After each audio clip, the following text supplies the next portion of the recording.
ko alam kung kaya pa kitang patawarin.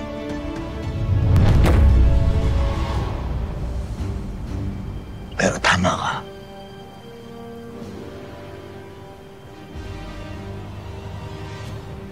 Ikaw lang pwedeng tumulong sa akin.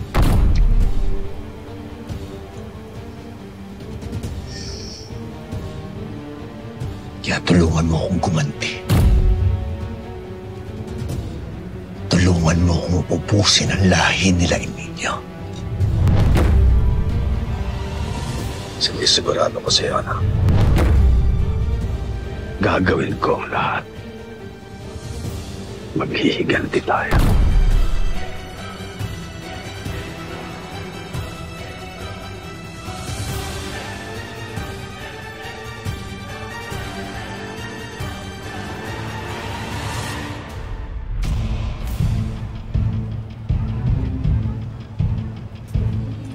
Yan.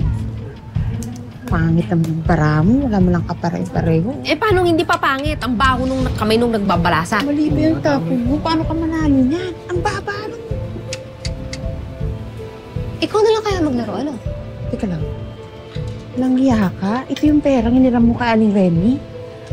Inang susugal mo ba? Di ba sabi mo, pangbayad mo yan ng kuryente dahil maputulang ka na? Ano ka ba? Pinalalago ko nga para dumami. Tsaka huwag ka mag-alala. Meron pa naman yung buyer ng mangga. Nihintay ko pa yun, magbabayad yun. Yung mangga na tinakaw ko kay Tete. Paano palaguin? Hindi ka nga marunong magtapon. O, paano pag natalo ka dyan? Hindi ako matatalo dito. Ano na, tapo ko na? O, teka, ito muna. O, kala mo Tapon na, tapon na. Ito. Yan. Hoy, Esther, di ka lang chismosan, di ka lang mananabotahin, magnanakaw ka pa. Balik mo sa akin mga mangga ko. Totoo ba yung sinabi ni Tete? Ninakaw mo yung mangga niya? Hindi, no? Ikaw, ano naman ang pruweba mo na ninakaw ko yung mangga mo? Ha? May nakikita ka bang hawak kong mangga mo ngayon? Ikaw, mangbibintang ka na nga lang. Kala mo, doon ka nga. Minamalas ako sa'yo eh. Umamin ka na kasi. May nakakita nga sa inyo ni Berta na nililimas niyo yung mga manggano sa puno ni Tetet eh. Oh, ano? Mangga lang, ninakaw pa?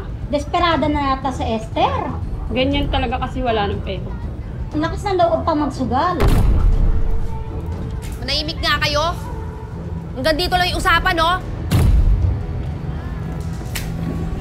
Alam mo ikaw, alam mo kung bakit nagkakanda-leche-leche yung buhay ko? Dahil sa'yo eh. Ba't di ka na lang kasi mamatay? Huwag mo akong sinisisi sa nangyayari sa buhay mo. Ginusto mo yan. Tsaka huwag mo ibahin ang topic. Ibigay mo sa akin yung mangga ko. Wala sa akin, wala akong kinukuha. Eh, magnanakaw ka. Nanakaw pala. Ay, wala, nakita na naman yan. Hindi ako magnanakaw. Hindi ako nanakaw! Oh! Uy! Uy!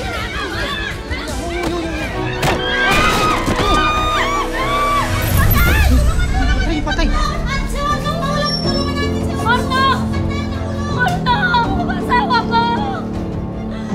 Anong nangyari? Ba't nasa semento ka? Tulungan niyo naman yung asawa ko! Tulungan niyo naman! Marta! Marta! Ano? Ano naman, Esther? Ba, Esther? Ano? Gugulo ka masyado, oh. Wala kang respeto kahit sa patay. Ah, ganon! Kasalanan ko pa ngayon kung bakit nalaglag yung kabaong, eh hindi naman ako yung bumanggado sa kabaong. Ano ba? Pagka siyempre tinulak mo si Tetet kaya bumangga rin sa kabaong eh. Kasalanan ko ba kung lalampalampa tong kaibigan mo? Ha? Oo, tsaka si Esther naman yung tumama kaya siyang dahilan bakit nahulog si Ordok. Yung dalawa talagang bagay talaga kayong magkaibigan kasi parang mga babaluktot yung mga kukote ninyo eh. Kayo nga nagsimula nito eh. Kayo na nagnakaw ng mga mangga tapos kayo pa nang gugulo dito sa patay. Tayo na. Nakikisugal ka na nga lang! Madilamay ng asawa ko, ginulo mo pa! Pasensya na po. Pasensya na. Naitulak ako ni Esther. Buhatin yung kabaong. Talaga, Esther! Oh, sige. Magkampihan kayong lahat.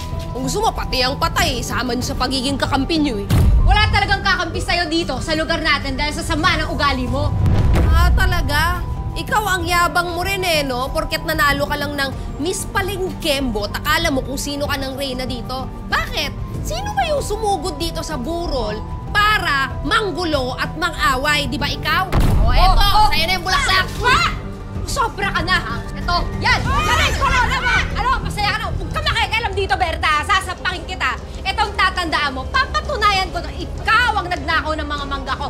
Papakulong kita! Tama na. Tet, ano na? Masyado na nanggugulo rito sa patay eh. Pasensya na po kayo. Ako na lang po maglilinis ito mamaya. Babalikan ko po kayo, ha? Halika na. Sige na. Tara na. Pare, marunok. Pasensya na. Babalikan ko ito mamaya. Inom pa tayo. Tama na. Babalikan kita.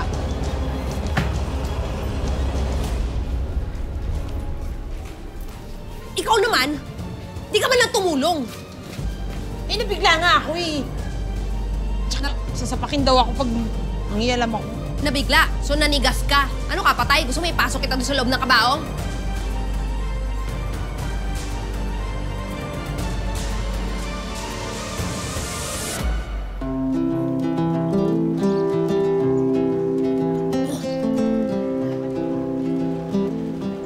Lola Ninang? Hello, Lola Ninang! Bless po. Magandang araw. Ito kamay ko. Musta na? O ano ba? Napadaan ka? Gumagwapo ka lalo ngayon ha? Nako, kaya medyo lumulusog lalo na sa tiyan. Masarap po magluto si Mrs. Bumili ka na nito. Nang, maiba po ako napadaan lang ho ako kasi nahanap ko si Elsie. Umalis na daw ho dito. Ay, oo nga. Umalis silang biglaan ni Lolong. Hindi nga nagpaalam eh. Teka, ano ba sadya mo?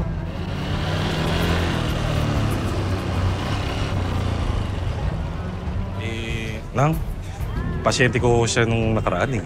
Nagpatingin po kasi sa akin kasi nahihilo.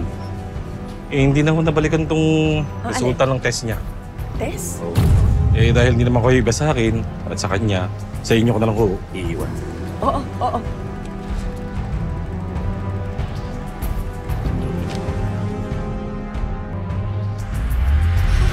Buntis si Elsie? Oo na.